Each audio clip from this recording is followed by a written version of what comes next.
Today on Screen It or Stream It. Oh, nurse!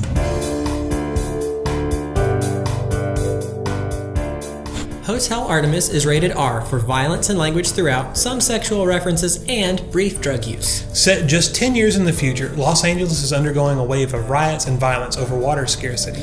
The ensemble cast includes a thoughtful planner who wants out of the crime business, his impulsive brother, an arms dealer who just wants out of LA, an assassin who is on the job, the nurse who only treats criminals, her orderly who is willing to unheal when necessary, and one important crime boss. All of these characters come together at Hotel Artemis to heal or be healed in the secret location that's only open to criminals. So long as they pay their dues and follow a few simple rules, they are always welcome at Hotel Artemis. Each of the characters needing different things, plus their personalities, drives the rest of the story as they interact with each other. With plenty of star power and seamless special effects in a visually interesting setting, did we have any trouble rating this one? Not at all. We got together and decided this is a great movie.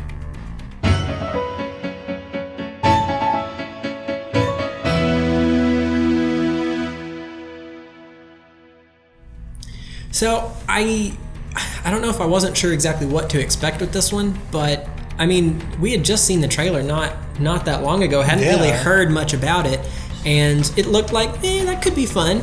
Jodie Foster, though, was surprised to see she was in, like, normally, you think of Jodie Foster, you think she's gonna look for something that's got that Oscar grab, like, attempt, but this just looked like just kind of a crime movie, but it was great.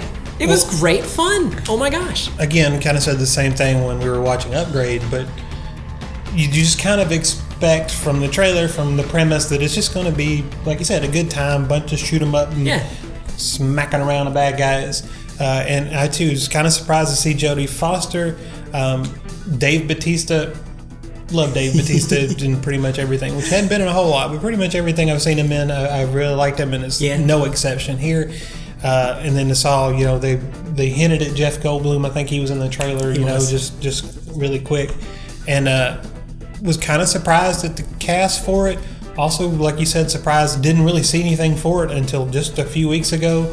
And honestly didn't even know it was out until I went to the theater page and went scrolling through it. The thing had pretty much no fanfare.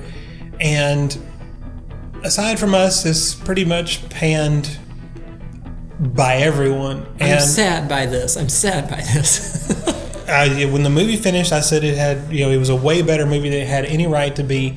I thoroughly enjoyed it. It made me happy to go to the cinema again, and I didn't know how anybody else would think, but pretty much everybody in our group felt the same way. We were all talking, hey, this was really good, and I was like, I know it didn't do any business. There were two other people in the theater besides us.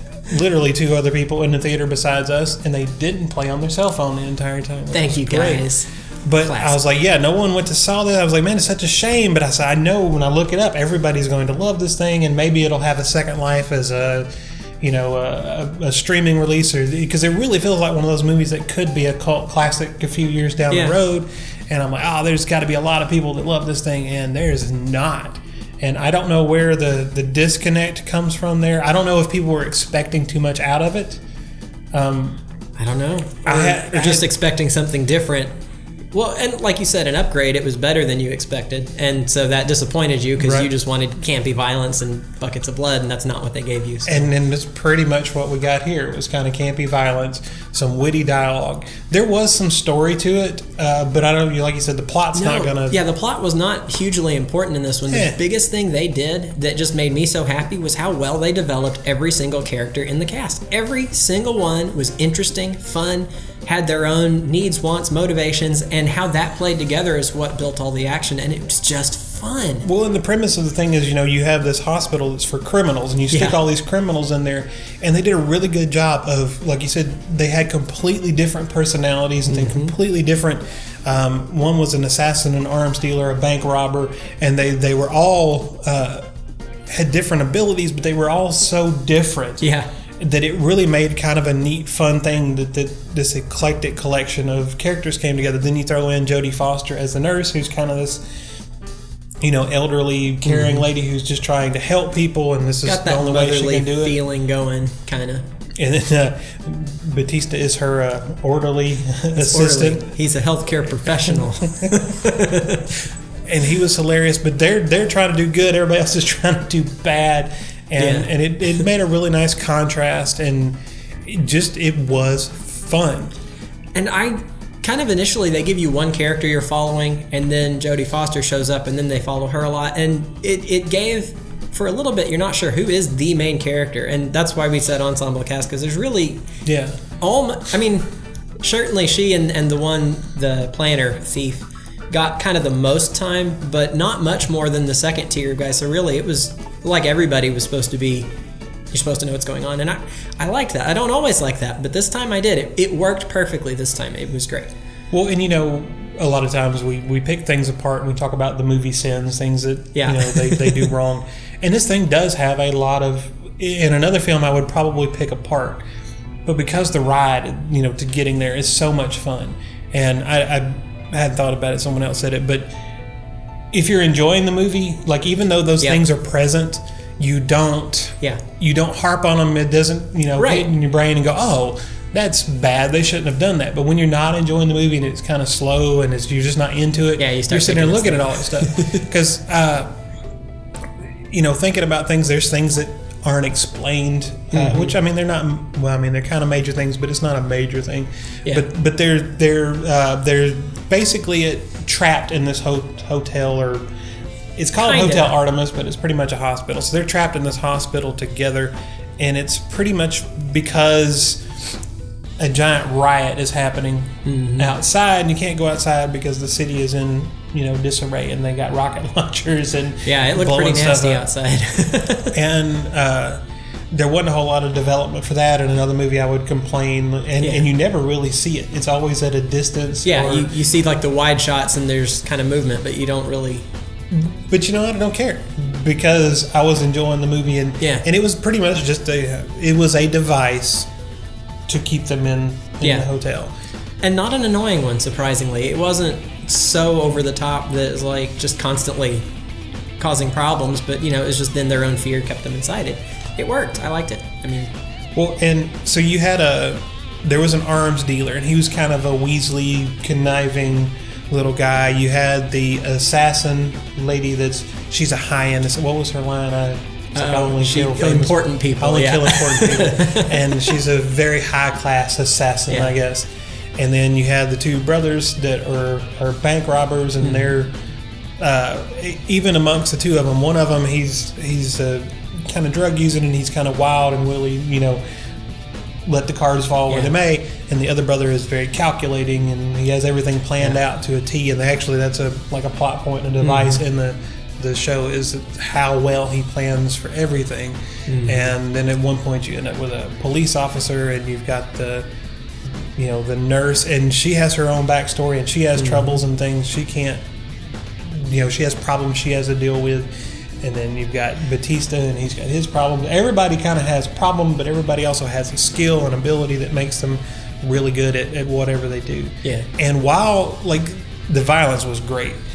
Oh yeah, they didn't pull punches when that came. It was time. They did a very good job with it. But I also it was believable. Right. There was no wireworks, Crouching Tiger, Hidden Dragon. There was no bad CGI. No. Punching people through walls and whatever.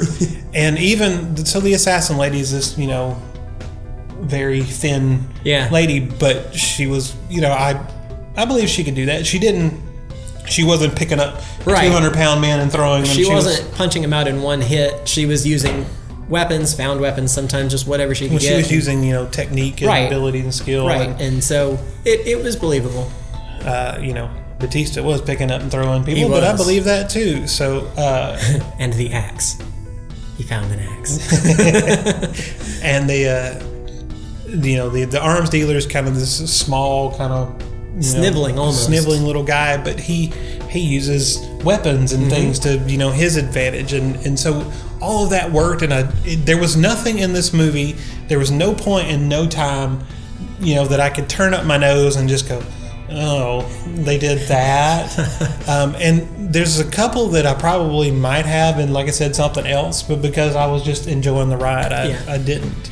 There were a couple places, I got to be careful how I talk about it because I don't want to spoil anything, but where sometimes you just, because you've seen so many movies, you expect certain twists to happen.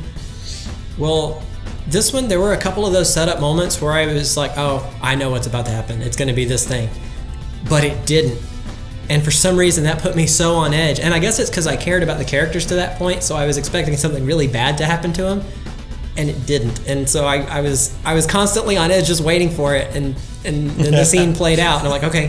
I think I just remember the one you're talking about, because I was too. Nothing's going to happen, maybe? I don't know. I'm not sure. So it was a delightful surprise, because I've seen so many movies of this type that's got the violence you expect, just a random surprise in a moment like that. But yeah, and it okay, made it through that. No spoilers. Woo!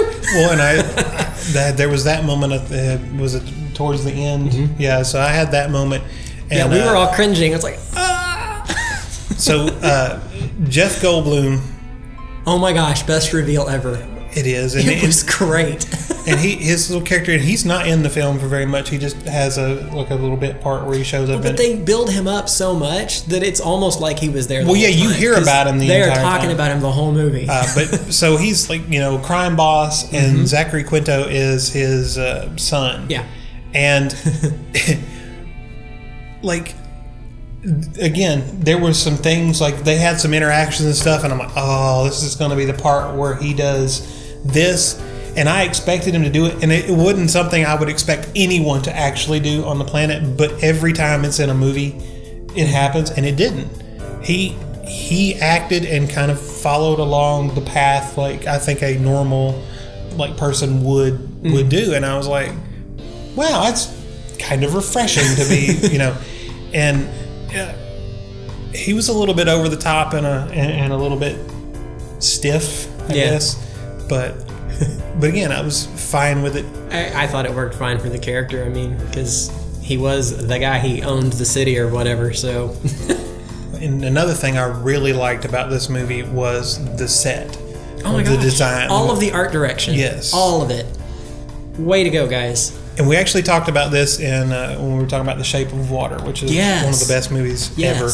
And it was dirty and grungy and grimy, mm-hmm. and it was used and it was lived in and it was worn, and not to excess. Not like, oh, there's, mm-hmm. just filth. But at the same time, a lot of Hollywood stuff is very sterile and it's very clean. And especially something like this, they're secluded, trapped in this building. And he even makes the comment one time when he goes in to nurse's room, and he says something about, oh wow, it's really dirty, really nasty in here, and it's a maid's day off.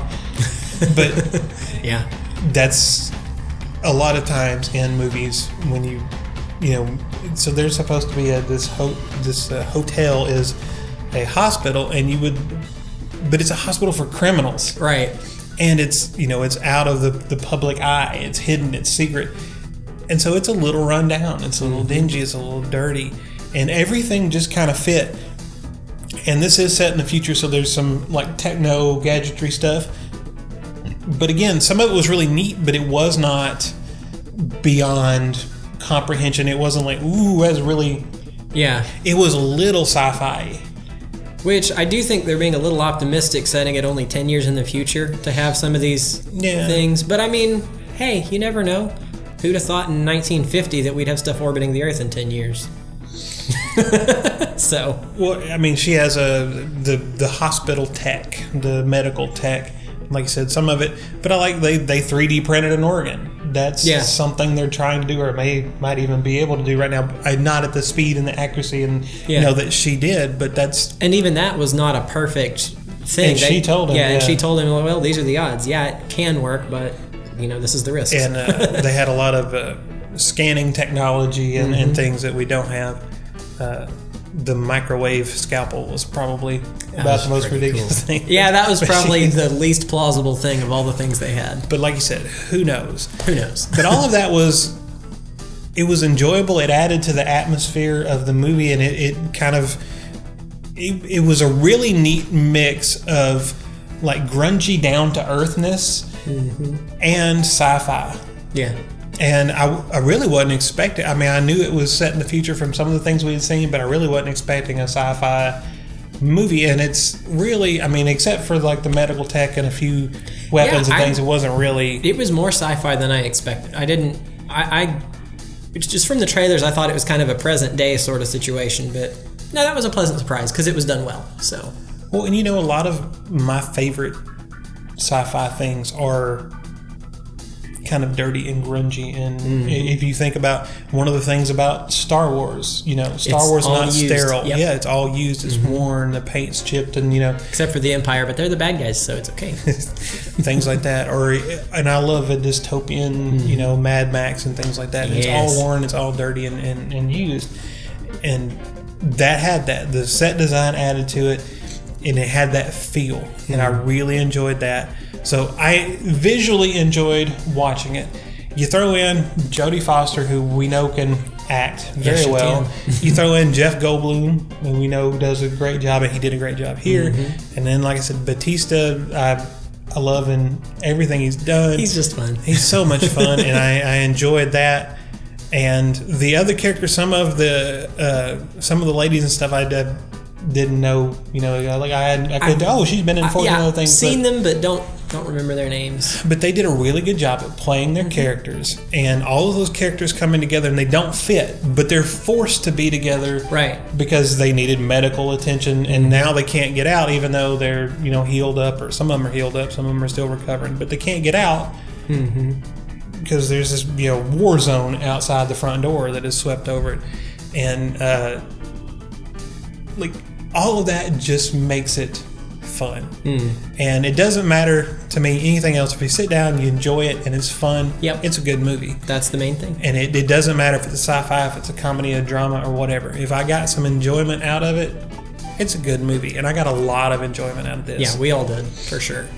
And pleasantly surprised. So it was what I wanted out of Upgrade. Yeah. And plot, not going to win any Oscars for plot. But it wasn't bad, and it served the purpose to tell a really neat story, and it makes me really happy that movies like this still exist and we still get them.